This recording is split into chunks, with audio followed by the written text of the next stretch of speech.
नमस्ते दोस्तों, आपका स्वागत है हमारे YouTube चैनल पर।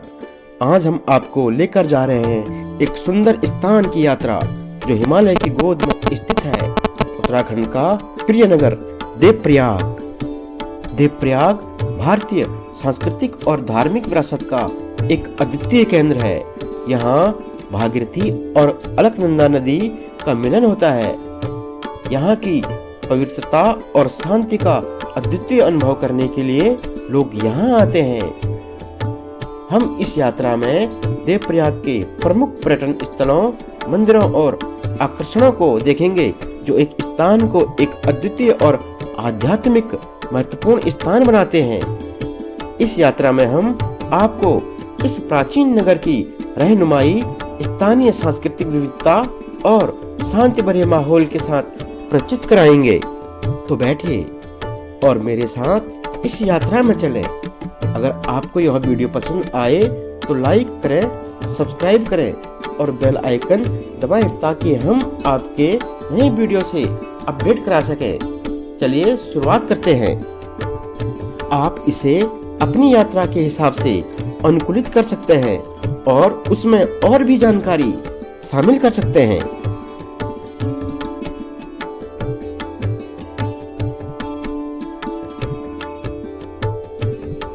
भारत के उत्तराखंड राज्य के टिहरी गढ़वाल जिले में स्थित एक नगर है। यह पंचप्रयाग में से एक है और यहाँ अलकनंदा नदी का भागीरथी नदी से संगम होता है। इस संगम के आगे यह संयुक्त नदी गंगा कहलाती है। धार्मिक दृष्टि से यह एक महत्वपूर्ण हिंदू तीर्थ स्थान है। देवप्रयाग में श्री रघुनाथ जी का मंदिर है, जहाँ हिंदू तीर्थ यात्री भारत के कोने कोने से आते हैं। देवप्रयाग अलकनंदा और भागीरथी नदियों के संगम पर बसा है। यहीं से दोनों नदियों की समृद्ध धारा गंगा कहलाती है। यह टिहरी से 18 मील दक्षिण पूर्व दिशा में स्थित है। प्राचीन हिंदू मंदिर के कारण इस तीर्थ स्थान का विशेष महत्व है। संगम पर होने के कारण तीर्थराज प्रयाग की भांति भी इसका भी नामकरण हुआ है। देवप्रयाग समुद्र तल से 15,000 फीट की ऊंचाई पर स्थित है और निकटवर्ती शहर ऋषिकेश से सड़क मार्ग द्वारा 70 किलोमीटर पर है। यह स्थान उत्तराखंड राज्य के पंचप्रयाग में से एक माना जाता है। इसके अलावा इसके बारे में कहा जाता है कि जब राजा भगीरथ ने गंगा को पृथ्वी पर उतारने को राजी कर लिया तो 33 कोटि देवी देवता भी गंगा के साथ स्वर्ग से पृथ्वी पर आए थे। तब उन्होंने अपना आवास देवप्रयाग में बनाया, जो गंगा की जन्मभूमि है।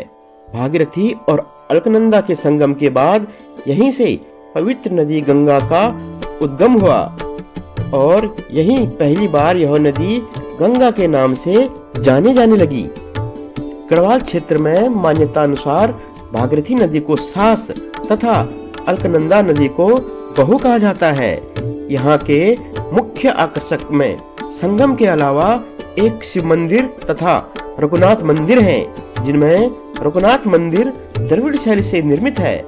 देवप्रयाग प्राकृतिक संपदा से परिपूर्ण है। यहाँ का सौंदर्य अद्वितीय है। निकटवर्ती डांडा नाराज मंदिर और चंद्रवदनी मंदिर भी दर्शनीय हैं। देवप्रयाग को सुदर्शन क्षेत्र भी कहा जाता है। मान्यता अनुसार यहाँ देव शर्मा नामक एक तपस्वी ने कड़ी तपस्या की थी, जिसके नाम पर इस स्थान का नाम देवप्रयाग पड़ा। रामायण में लंका विजय उपरांत भगवान राम के वापस लौटने पर जब एक धोबी ने माता सीता की पवित्रता पर संदेश किया तो उन्होंने सीता जी का त्याग करने का मन बनाया और लक्ष्मण जी को सीता को वन में छोड़ आने को कहा। तब लक्ष्मण जी सीता जी को उत्तराखंड के देवभूमि के ऋषिकेश के आगे तपोवन में छोड़कर चले गए। जिस स्थान पर लक्ष्मण जी ने माता सीता को विदा किया था, वह स्थान देवप्रयाग के निकट ही 4 किलोमीटर आगे पुराने बद्रीनाथ मार्ग पर स्थित है। तब से इस गांव का नाम सीता विदा पड़ गया और निकट ही सीता जी ने अपने आवास हेतु कुटिया बनाई थी, जिसे अब सीता कुटी या सीता सेन भी कहा जाता है। यहाँ के लोग कालांतर में इस स्थान को छोड़कर यहाँ से काफी ऊपर जाकर बस गए हैं और यहाँ के लोग सीता जी की मूर्ति को अपने गांव मुछाली ले गए हैं। यहाँ पर सीता जी का मंदिर बनाकर आज भी पूजा पाठ होता है। बाद में सीता जी यहाँ से वाल्मीकि ऋषि के आश्रम आधुनिक कोट महादेव चली गई।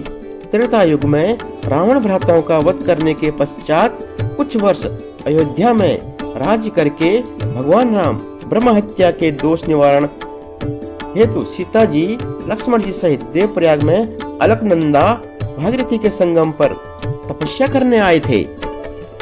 उसके अनुसार जहां गंगा जी का अलकनंदा नदी से संगम हुआ और सीता लक्ष्मण सहित श्री रामचंद्र जी निवास करते थे, देवप्रयाग के उस तीर्थ के समान न तो कोई तीर्थ हुआ और न होगा।